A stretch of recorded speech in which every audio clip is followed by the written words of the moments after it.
On a bustling street corner in St. Louis, an unsettling encounter begins as a white deputy, notorious for his harsh methods, spots a well-dressed black man standing calmly outside a cafe. Mistaking confidence for threat, the deputy confronts him with contempt, aggressively arresting him under dubious pretenses. As the deputy revels in his perceived control, a sudden police radio call reveals that the man he has detained is Judge Lamar Johnson, a respected figure in the community. The realization dawns too late, and the deputy's arrogance gives way to panic as he faces the consequences of his prejudiced actions. The story unfolds with a powerful reminder of how prejudice and abuse of power can have far-reaching repercussions.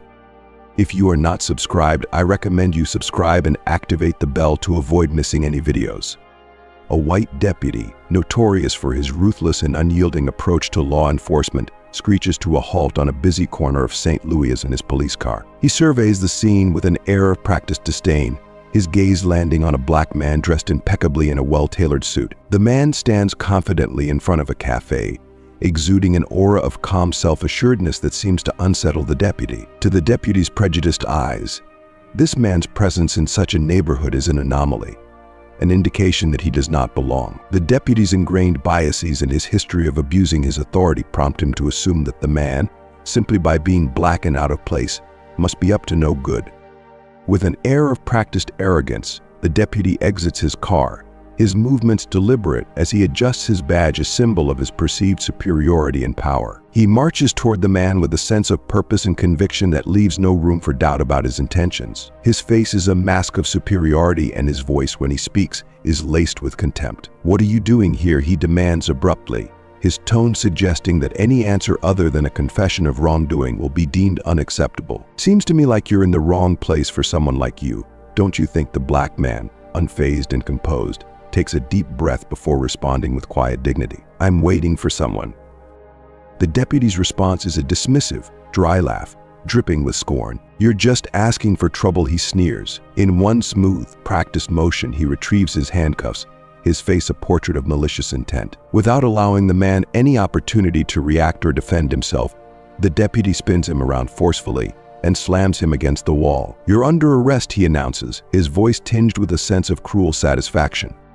Arrested for what? The man inquires, his voice calm and controlled, though his eyes reveal the sting of humiliation. "For being a suspicious character in that fancy suit," the deputy retorts, tightening the handcuffs with a force that is both deliberate and painful. "Who do you think you're fooling? You think you're some kind of big shot?" The deputy, absorbed in his familiar routine of asserting dominance, is oblivious to the significance of the man he has just accosted. To him, this is merely another arrest, another notch on his belt, another statistic in his daily work. Without hesitation, he shoves the man into the back seat of his patrol car, indifferent to the stares of passers-by, some of whom are shocked, while others watch with dispassionate curiosity.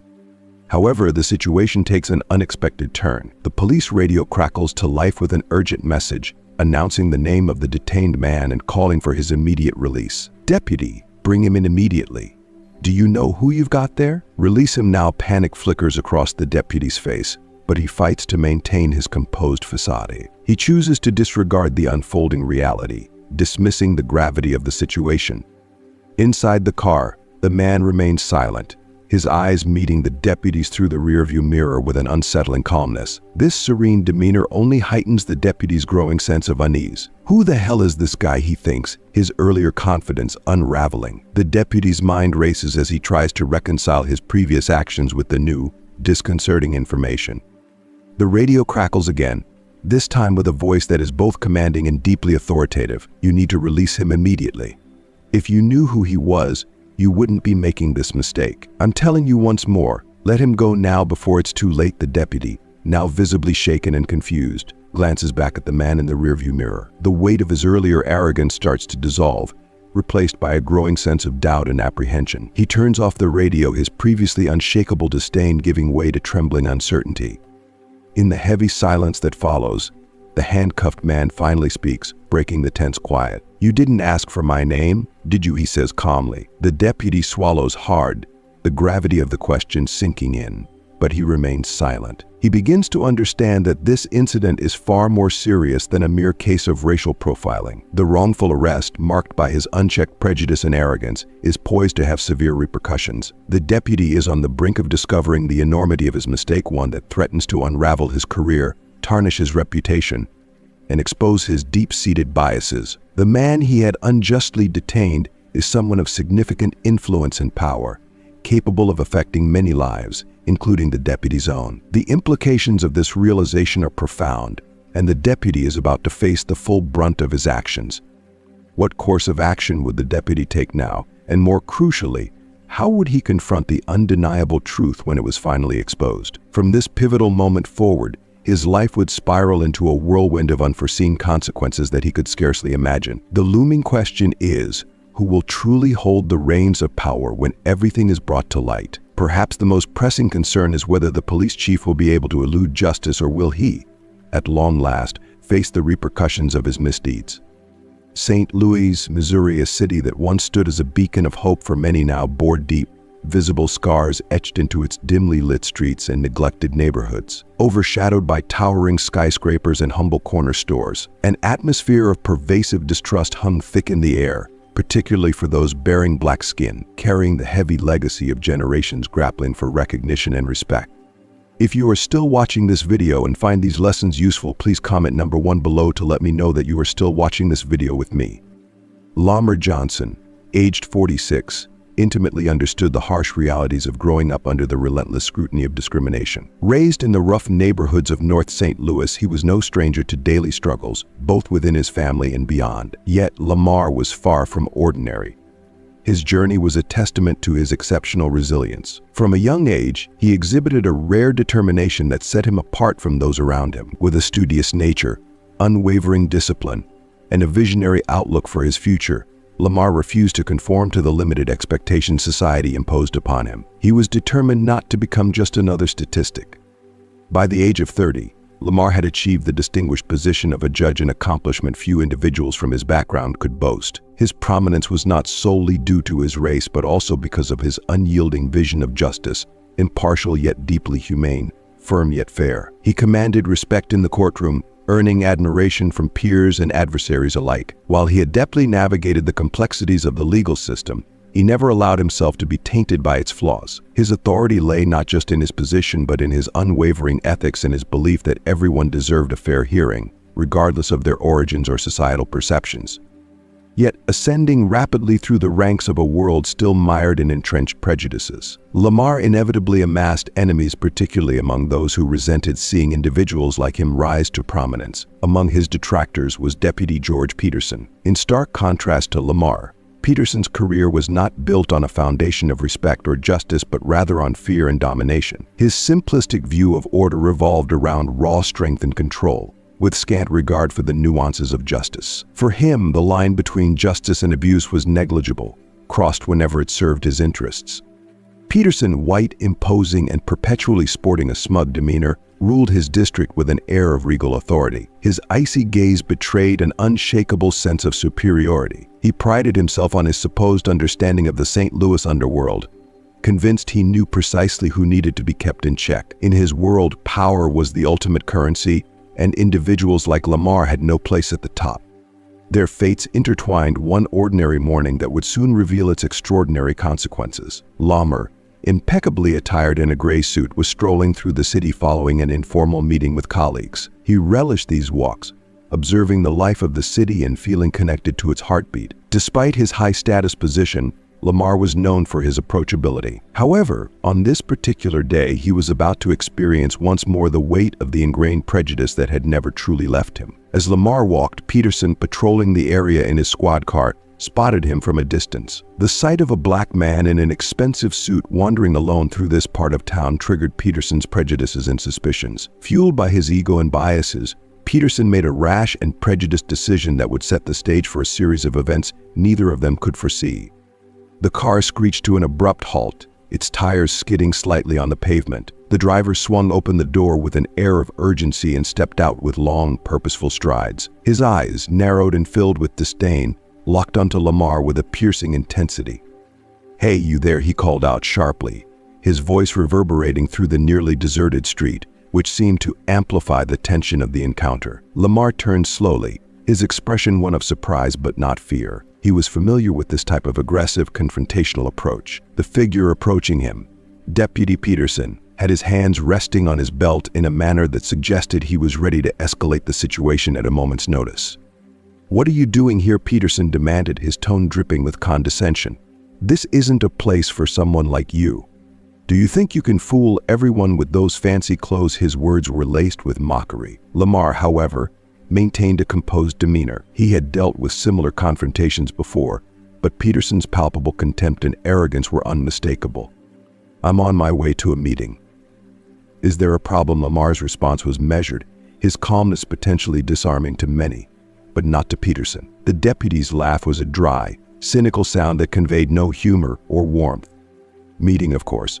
And I suppose I'm the President of the United States," Peterson retorted in cheese Peters. Without further warning or justification, he seized Lamar's arm and spun him roughly against the nearby wall. "You're under arrest," Peterson declared with a smirk of satisfaction that betrayed his eagerness to assert his authority. "Let's see what your real story is. To me, you're just another pretender, trying to be something you're not." The force with which Peterson handled Lamar was excessive, revealing more about Peterson's need to exert power than about any actual threat posed by Lamar. For Lamar, this moment was a harsh reminder that no matter how far he had advanced in life, there would always be those eager to drag him down. The sting of humiliation was deep, but Lamar knew that reacting impulsively could jeopardize his position. The handcuffs bit into Lamar's wrists, but he remained stoically silent, his mind racing through various strategies and contingencies. He knew exactly who he was, and he was aware that Peterson was about to discover the truth in the most unpleasant manner possible. As Peterson shoved him towards the squad car, satisfied with what he presumed to be another successful enforcement of his brand of order, Lamar remained patient. His understanding of the law told him that sometimes the most effective response was to bide his time and wait for the right moment to make his case. Inside the police car, the atmosphere was charged with tension. The radio crackled incessantly in the background, a constant reminder of the mundane chaos that accompanied Peterson's sense of control. Yet, as is often the case, the illusion of control was precarious, and Peterson was about to face a sobering reality. This confrontation between the two men, one driven by arrogance and prejudice, the other by composure and legal acumen, was the prelude to a series of events that would irreversibly alter both their lives. For now, Peterson was convinced he was in command of the situation. The squad car's sirens wailed as they navigated the streets, each blaring note amplifying Lamar's sense of both physical discomfort and mounting humiliation. From his vantage point, the familiar cityscape seemed strangely alien, as if he were being observed through a distorted lens of criminality. Up front, Peterson's self-satisfied grin reflected his belief in his authority.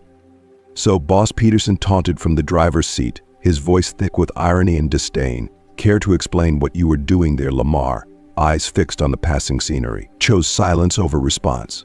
He had encountered discrimination before, but this situation felt different, more insidious. Peterson's behavior suggested a deeper, darker motivation behind the deputy's actions. Lamar understood that while the truth would eventually surface, he needed to remain calm and strategic. Silence might be interpreted as guilt, but it was also a powerful tool in his arsenal.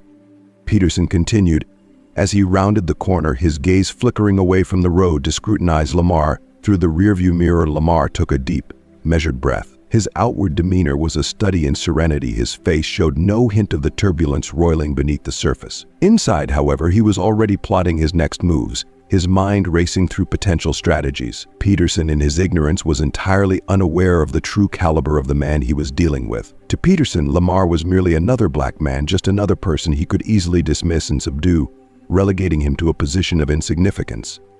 When they arrived at the police station, Lamar was dragged into the building with a show of triumph, as though he were a prize trophy being paraded around. The curious glances of other police officers and civilians followed, their confusion palpable as they observed the scene. It was uncommon to see someone like Lamar, a man so impeccably dressed, so clearly out of the usual profile of detainees, treated with such blatant disregard. Peterson pushed him into a chair in a small, dimly lit interrogation room. Before removing the handcuffs, Peterson tightened them one last time, a deliberate gesture meant to assert his dominance and reinforce his control.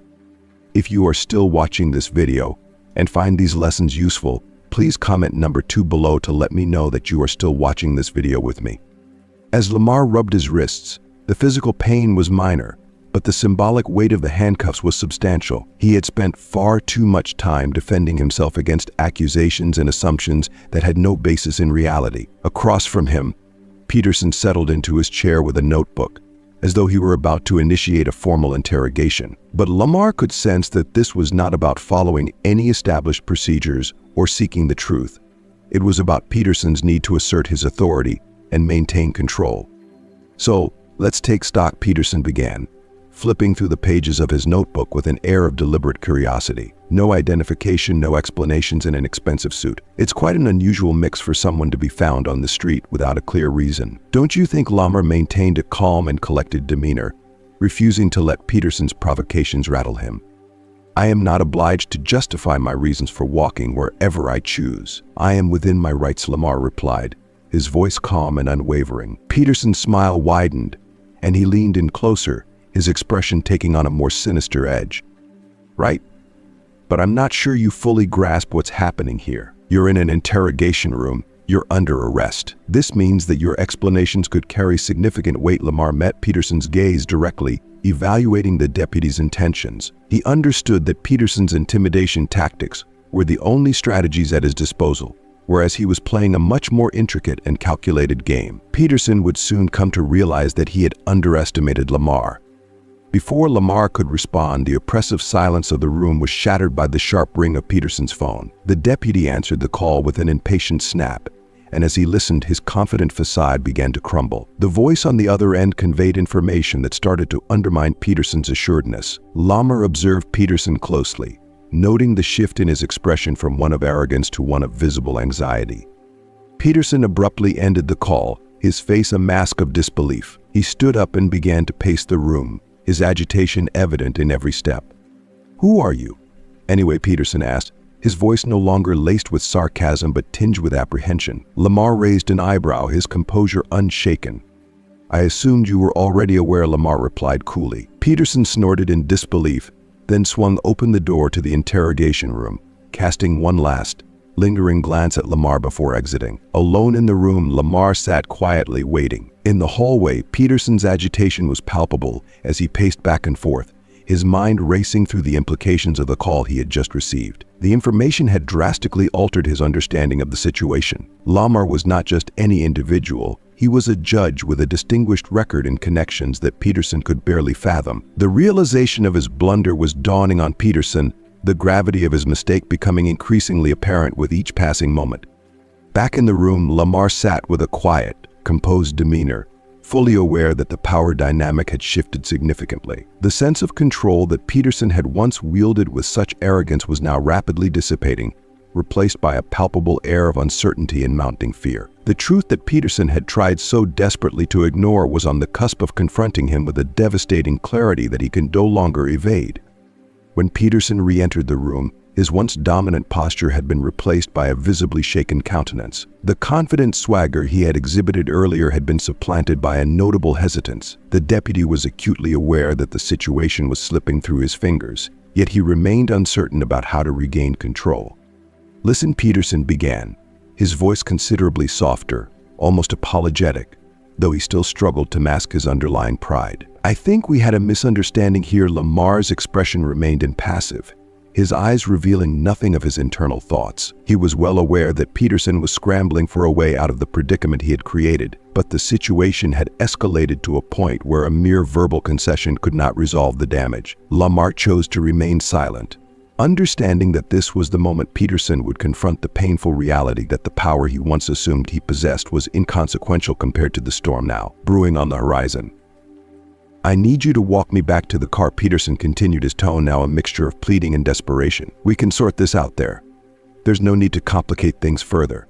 "All right." Lamar rose slowly from his seat, his movements deliberate. His very presence seemed to transform the room, shifting the power dynamic significantly. It was now apparent that it was not Lamar who was trapped, but Peterson, who found himself ensnared by his arrogance and prejudice. As they exited the building, the tension between them was almost suffocating. Peterson, who had earlier exuded a commanding and arrogant demeanor, was now visibly struggling to maintain his composure. He felt an unsettling rise of panic in his chest, sensing that something monumental was about to unfold, though he could not yet grasp the full scale of the impending storm. The coming moments were poised to be a critical turning point, revealing to Peterson that justice is a force not to be trifled with. The walk between them was laden with unspoken tension.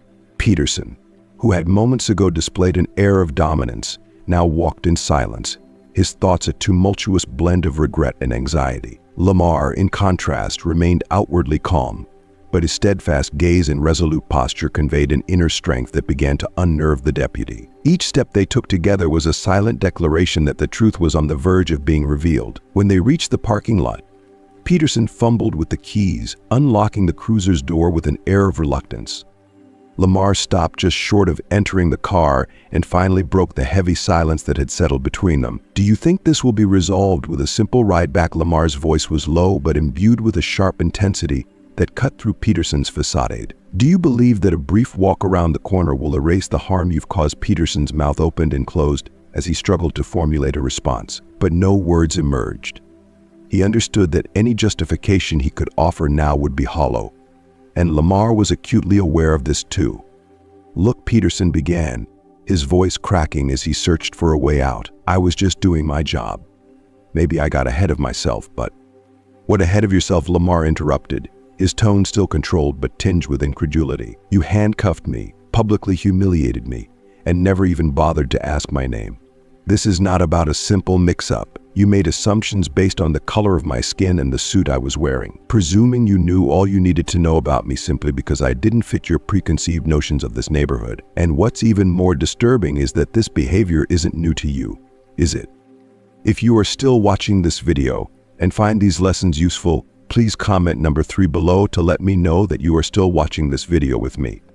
Peterson swallowed hard, the weight of Lamar's words settling heavily on him. He was acutely aware that Lamar was right. The stark reality was that Peterson had spent much of his career treating individuals like Lamar with disdain, relying on a system that had consistently afforded him the benefit of the doubt. But this time he had crossed a line that could not be undone. Before Peterson could offer another excuse, a car pulled up beside them in the parking lot. A man in a well-tailored suit emerged with purposeful strides. It was David Connors, a prominent city lawyer and close associate of Lamar. Connors' expression was serious, and the gravity of the situation was reflected in his demeanor. "Lamar, are you okay?" Connors asked, his gaze coldly assessing Peterson. Lamar nodded. "I am now." The air in the parking lot crackled with an intense, palpable silence as the three men stood in a tense standoff. Deputy George Peterson, who had always operated under a veneer of control and authority, was now acutely aware of Connors' formidable reputation. Connors was no ordinary lawyer. He was one of the city's most esteemed legal minds, known for his influential connections and unyielding pursuit of justice. The reality of Peterson's situation was beginning to dawn on him, and with it came a rising wave of panic. The consequences of his reckless actions were no longer abstract, they were immediate and looming. Connors took a deliberate step forward, his gaze piercing through Peterson with a mixture of incredulity and authority. "Do you have any idea of the magnitude of what you've just done?" Peterson Connors' voice was low but resonated with an undeniable edge of authority. "This man is not just any judge, he is a federal judge. You have detained him without any legal justification or cause." Peterson's mouth opened in an attempt to reply, but Connors raised a hand sharply, cutting him off. "There's nothing you can say that will alter the facts of this situation. I am already in the process of preparing a lawsuit against you for abuse of power and discrimination. Your career, your reputation, it's all shattered right here and now, in this very parking lot." The gravity of Connors' words struck Peterson like a physical blow. He took a step back, his face a mask of shock and disbelief. The concept of a black man holding such a prestigious position as a federal judge had never even crossed his mind. In his narrow worldview, such a scenario seemed almost impossible. Now, as the reality of his actions unfolded before him, he saw his entire career and reputation crumble into dust. "Please," Peterson's voice faltered, trembling with fear and regret. "I didn't know. If I had known, I would never have." "That's precisely the issue," Lamar Johnson interjected, his voice gaining strength and resolve. "You didn't know because you never cared to understand. To you, we are all the same suspects to be controlled and judged. We are all presumed guilty until proven innocent. But now you are about to face the full weight of your actions and the consequences of your ignorance." Peterson's face drained of all color as he absorbed Lamar's words. The stark realization of his actions hit him with brutal clarity. The line he had crossed was irreversible, and the weight of his transgressions bore down upon him. Connors moved closer, his presence imposing and final. "I suggest you start preparing your defense," Peterson Connors said, his tone carrying a finality that left no room for doubt. "When this case goes to trial, you will find no sanctuary. You will be held accountable for every misstep and every abuse of power." Peterson's eyes darted between Lamar and Connors, his desperation growing as the reality of his situation sank in. There was no escape from the repercussions of his actions. His career, once built on a foundation of fear and manipulation, was now reduced to ashes, and the protective mechanisms he had relied on for years were turning against him. Lamar observed Peterson's growing desperation with a mixture of satisfaction and resolve. This moment represented more than just his vindication. It was a larger confrontation against a system that had long been flawed and unjust, a system that had systematically oppressed individuals like him and countless others. Lamar understood that this was merely the beginning of a much larger fight. "This isn't just about me," Lamar stated calmly, his voice steady despite the charged atmosphere. "It's about every person you've wronged, every individual who has suffered from your systemic abuses. I am the first to stand up to you, Peterson, but I will not stop here. I will continue to fight until you are held accountable for every mistake and every act of discrimination." As the silence settled over the parking lot, the pressure on Peterson became almost unbearable. The man who had once prided himself on his ability to maintain order and exert power was now ensnared by his failures. Each of Lamar's statements struck with the force of undeniable truths, revealing the depth of Peterson's denial and prejudice. For Lamar, this was not just a personal victory, but the beginning of a critical movement, a chance to expose and challenge a deeply flawed system that had long failed those it was supposed to protect. Connors, his face a mask of seriousness and calculated resolve, finally shattered the silence that had enveloped them. "The press has already been notified. They'll be arriving any moment now," he declared, the gravity of his words hanging heavily in the air like a guillotine poised to fall. Peterson's situation had reached a critical juncture. With the press on the way, the possibility of mitigating or downplaying his actions was swiftly evaporating. Peterson, visibly unnerved and desperate, took a few shaky steps back, leaning against the squad car, as if its cold metal might offer him some semblance of support. His mind raced frantically, trying to devise a strategy to extricate himself from the predicament. I can fix this," he said, his voice trembling and barely audible. "There must be a way to resolve this without it becoming a full-blown scandal. We can talk and negotiate. There has to be some way to salvage the situation." Lamar's reaction was a dry, humorless laugh, a sound filled with a mixture of disdain and exasperation. It was as though the notion of Peterson attempting to salvage the situation was so patently absurd that it didn't even merit serious consideration. "You still don't understand, do you?" Lamar's tone had shifted to one of firm authority, a voice that brooked no argument. "This isn't about making deals or negotiating. This is about justice, and for once you find yourself on the wrong side of it." Connors, standing resolute, nodded in agreement with Lamar's assessment. "This isn't something that's going to just blow over, Peterson. You've crossed a line that can't be undone, and now you're going to face the consequences." His voice was unyielding, emphasizing the seriousness of Peterson's situation and the inevitability of the repercussions that awaited him. As if on cue, the distant hum of approaching cameras grew louder, heralding the imminent arrival of the press. The arrival of the media signaled the end of Peterson's attempts to manage or spin the narrative. His every move would soon be captured, analyzed, and scrutinized under the relentless glare of public attention. Lamar knew that this was the critical turning point he had been anticipating. The justice he had championed was now beginning to take form in the real world, and the weight of that realization was both a heavy burden and a profound sense of accomplishment. Peterson's complexion had turned a sickly shade of pale, and his demeanor was one of sheer defeat. The cameras were already flashing, and the murmurs of reporters were growing louder, filling the air with an almost palpable sense of chaos. Each flash of the camera seemed to strip away the layers of power and control Peterson had so carefully cultivated over the years. The incisive questions from journalists cut through his defenses, exposing the truth behind his actions with an unforgiving clarity. Standing beside Connors, Lamar observed the scene with a calm but unyielding gaze. He knew that while Peterson's downfall was unfolding, there was no real sense of victory to be savored. The systemic issues that had allowed Peterson's abuses to thrive were far from resolved. The damage Peterson had inflicted on countless lives, the injustices he had perpetuated, none of these could be erased by a single moment of exposure or a headline in the news. There was a profound bitterness in the realization that while Peterson's career and reputation were being dismantled, the broader system that had enabled his misconduct remained largely intact. This was a significant step, but it was only the beginning of a much longer journey toward genuine reform and justice. Lamar understood that the fight for true accountability and systemic change was ongoing, and the battle was far from over. "Do you think he understands?" Connors asked, watching as Peterson faced a barrage of questions from the press. "Do you think he truly grasps the magnitude of his actions?" Lamar remained silent for a few moments, his gaze fixed intently on the chaotic scene unfolding before him. "No, I don't think he does. People like Peterson rarely come to understand the full extent of their actions. They only begin to grasp the consequences when they sense power slipping from their grasp. A true understanding of one's impact requires a depth of empathy and reflection that he simply lacks." Connors sighed, nodding in agreement with Lamar's assessment. "It's tragic, isn't it? Even when they face downfall, it's seldom out of genuine remorse. It's usually driven by fear of losing their power and control." Lamar nodded in response. He was acutely aware that Peterson's distress wasn't born from regret for his actions, but from the realization of what he was losing: the power, authority, and respect that came from wielding fear as a tool. It was the crumbling of this facade of dominance that truly terrified Peterson. As the media frenzy continued, the city's police chief, a middle-aged man with graying hair and a stern demeanor, arrived at the scene. The atmosphere grew tenser with his arrival as he approached Peterson. The chief and Peterson exchanged a brief, loaded glance, recognizing the gravity of the situation and the potential backlash it could have on his administration. The chief maintained his composure and approached Lamar and Connors with a measured, formal demeanor.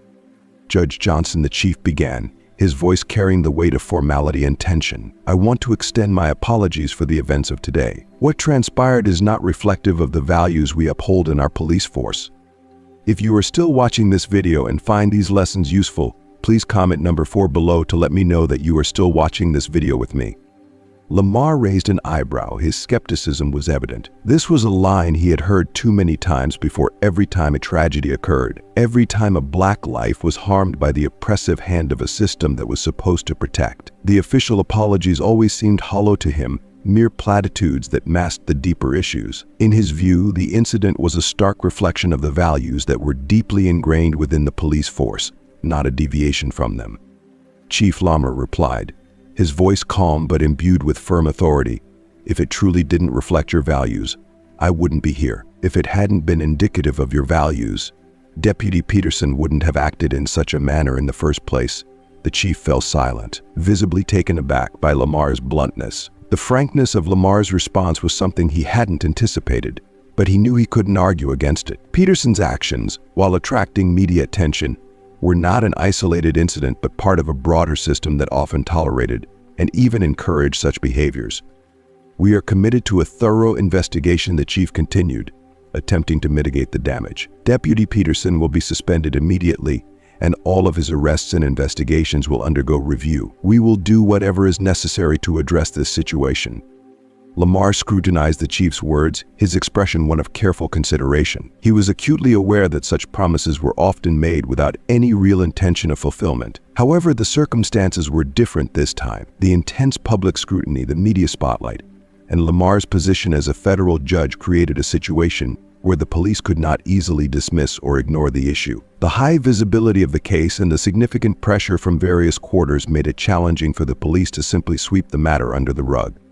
"I hope your actions will truly live up to your words, boss," Lamar said, finally breaking the silence that had hung heavily in the air. "Because what's happening here is far from the end. It's not just about me. It's about every single person that Peterson and others like him have harmed throughout their careers. I am committed to ensuring that every one of these victims gets the justice they so rightfully deserve." The police chief's nod was slow and deliberate, his face still marked by a deep-seated tension. He knew, perhaps better than anyone, that Lamar's presence meant that this situation would not be resolved quietly or quickly. What might have once been a matter destined for obscurity or suppression was now thrust into the unforgiving light of public scrutiny. Across the parking lot, Peterson was surrounded by a relentless swarm of reporters, their cameras flashing incessantly. His efforts to escape the barrage of questions and flashing lights were futile. At every turn, he found himself confronted with inquiries about serious allegations of abuse of power, racism, and corruption. The carefully cultivated image of Peterson as a stalwart defender of the law was disintegrating before the eyes of the public. No longer was he the respected figure who commanded fear and reverence. Now, he was reduced to a glaring example of systemic failure and corruption. As Lamar watched the scene unfold, a tumultuous mix of emotions surged within him. There was undoubtedly a profound sense of justice being served, but it was accompanied by a deep sadness. He understood that the impact of Peterson's actions extended far beyond the immediate and visible consequences of this day. The public humiliation Peterson was enduring was but a fraction of the daily torment and systemic abuse faced by countless individuals who, unlike Peterson, had neither the platform nor the power to expose their suffering. For Lamar, this moment transcended personal revenge. It was about pursuing a broader and more meaningful form of reparation. Connor, who had been quietly observing the unfolding events, turned to Lamar with a thoughtful expression and asked, "So what's your next move?" Lamar, still lost in contemplation but resolute, answered with unshakable determination, "Now we commence the real fight, the fight to ensure that such injustices are not repeated. We can no longer allow the system to continue its oppressive practices against those who lack a voice. It's time to bring to light every misstep, every abuse, and to fundamentally overhaul this broken system." Connor's lips curved into a faint, approving smile, a silent acknowledgement of Lamar's steadfast resolve. "I suspected you'd respond that way, and I'm with you all the way." The two friends exchanged a look of mutual understanding and solidarity. They were acutely aware that this was merely the beginning of a much larger and more challenging struggle. Peterson's downfall was just the initial step in a sweeping quest for accountability and reform. Lamar, with his unwavering integrity and leadership, was poised to spearhead this critical fight, not only for his own sake, but for all those who had been silenced, marginalized, or forgotten. As the police chief maneuvered through the throng of journalists, still surrounded by a few persistent reporters eager for more information, Peterson remained ensnared in the relentless glare of the cameras. His career, reputation, and authority were now shattered beyond repair. Lamar, observing the scene with a mix of satisfaction and determination, knew that while justice had begun to take shape, there was still a substantial journey ahead. The palpable tension in the air was beginning to recede, but the feeling of an impending and significant change lingered like a charged current. The conclusion of this story was far from being reached, and Lamar was resolute in his commitment to ensure that its resolution would be as impactful and transformative as the journey that had brought them to this pivotal moment.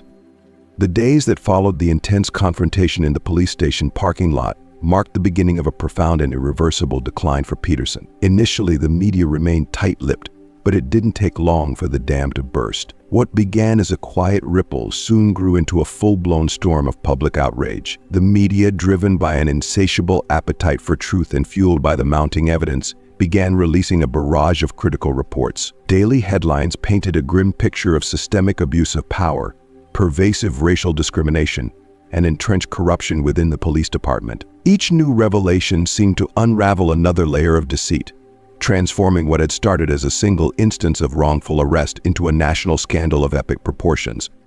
Peterson, once a formidable figure in law enforcement, found himself swiftly and decisively removed from office. His fall from grace was swift, and the internal investigations that followed further exposed the depth of his transgressions. Once a figure who commanded respect and instilled fear, Peterson was now thrust into the spotlight as the face of the very injustices that had been denounced by countless individuals over the years. His once sturdy defense against the allegations proved fragile, crumbling under the relentless scrutiny of the unfolding truth. Colleagues and allies who had once stood by him began to distance themselves rapidly, leaving him isolated and vulnerable as he faced the mounting consequences of his actions. As the court proceedings commenced, it became increasingly clear that Peterson's downfall would extend far beyond the loss of his position. The trial proved to be a grueling and harrowing ordeal, revealing the full extent of his misdeeds and abuses. The man who had once skillfully manipulated the justice system to oppress and subjugate others was now at its mercy. Peterson's conviction was a foregone conclusion, and his dramatic fall from power was witnessed by the entire nation. However, for Lamar, the impact of these events went far beyond the simple fact of Peterson's conviction. He understood that while the case had exposed the flaws and injustices within the system, The system that allowed men like Peterson to thrive remained largely intact. Despite the deep-seated issues that still plagued the system, Lamar saw a beacon of hope emerging from the shadows of this scandal. The exposure of Peterson's corruption and the subsequent media frenzy had brought to light the stories of numerous other victims. This newfound visibility breathed new life into the movement for racial justice and police reform, infusing it with renewed energy and urgency. Lamar, who had initially been an observer, had transformed into an active and influential advocate for change. Drawing on his role as a judge and his personal experiences, he began to champion substantial reforms within the justice system. His efforts went beyond merely observing Peterson's downfall. Lamar became a catalyst for a broader transformation, striving to address systemic issues and promote justice on a larger scale. Lamar's commitment to this cause led him to work closely with various civil rights organizations. Together, they crafted and promoted policies designed to combat institutional racism and reform abusive police practices. His actions did not go unnoticed, and he was invited to participate in national forums where his voice and insights played a crucial role in shaping new legislation. The satisfaction Lamar derived was not solely from witnessing Peterson's downfall, but from the profound opportunity to contribute to meaningful change and ensure justice for those who had long been denied it. David Conner, the dedicated lawyer who had been by Lamar's side from the beginning, also experienced the rewards of their collective efforts. His law firm gained prominence as a leading advocate for civil rights, and he remained a pivotal figure in the ongoing fight for justice. The partnership between Lamar and Conner evolved beyond mere friendship into a powerful alliance dedicated to confronting systemic injustices. Together, they fought not only for the individuals harmed by Peterson's actions, but for all those ensnared by a justice system that had been designed to fail them. In the aftermath of the scandal, the police chief was compelled to undertake a comprehensive and far-reaching overhaul of the police department. Pressured by public opinion and the damning results of internal investigations, he initiated a series of sweeping changes aimed at addressing the systemic issues that had been exposed. While many viewed his actions as a self-serving attempt to salvage his reputation, Lamar recognized that even if motivated by self-interest, the reforms had the potential to benefit the community. The new police team underwent rigorous and intensive training, and a gradual shift towards a culture of transparency and accountability began to take hold. Though the process of reform was slow and fraught with challenges, it marked the beginning of a long overdue transformation within the department. If you are still watching this video and find these lessons useful, please comment number 5 below to let me know that you are still watching this video with me.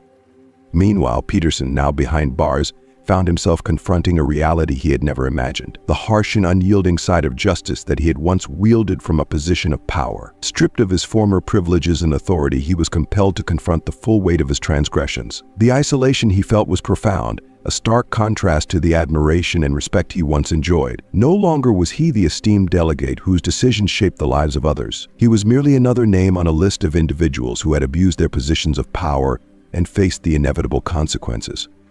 In this new environment, Peterson was surrounded by those who viewed him with scorn and contempt. The respect he once commanded was replaced by a palpable sense of disdain from both his peers and the public. His fall from grace was complete, and he had become a symbol of the very corruption he had once perpetuated. For Lamar, the triumph of seeing Peterson's downfall was not merely a personal victory, but a powerful symbol of the possibility of genuine change. He understood that this single moment of reckoning was just the beginning of a longer journey toward reform. Nonetheless, witnessing Peterson's comeuppance was a poignant reminder that accountability could be achieved and that the system was capable of holding even its most influential figures accountable for their wrongdoings. Lamar's success in this instance represented a significant milestone, a moment when the system began to answer for its errors and ensured that justice, however delayed, could indeed prevail. As we wrap up today's video, let's take a moment to reflect on the powerful story we've explored. We've seen a tense encounter between Deputy George Peterson and Judge Lamar Johnson, one marked by arrogance and prejudice clashing with calm and authority. This story not only highlights the damaging effects of prejudice, but also emphasizes the critical importance of integrity and respect in positions of power. What did you take away from this story? What lesson or insight will you carry forward in your own life? I'd love to hear your thoughts and experiences. Please share one thing you learned and how you plan to apply it in the comments below. If you enjoyed this video, don't forget to like, share, and subscribe to our YouTube channel for more content. Your support helps us continue to bring you stories and discussions that matter. Thank you for watching, and I look forward to reading your comments.